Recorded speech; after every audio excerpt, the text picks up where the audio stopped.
joking. But the other question we face, Ray, is what type of organization do we join? So I think culture is the most important thing. I think who you're with and where you are is much more important than what you do.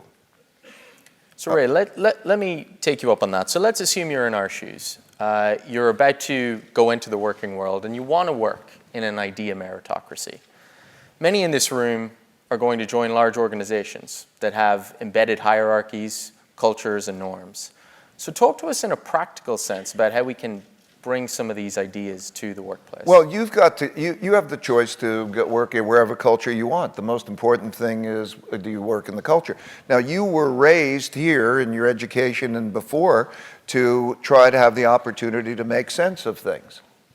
Okay, so I would go into your job and say, if something doesn't make sense to me, do I have the right to say it doesn't make sense to me and ask you why it makes sense and to be able to probe you? Or do I not have that right? And I think you should think hard about whether you want to be in the organization that doesn't give you that right. So I think the most fundamental thing is to be in that kind of organization with humility. In other words, recognizing that you might not, but you always have the right to make sense of things. And if something doesn't make sense, to say it doesn't make sense.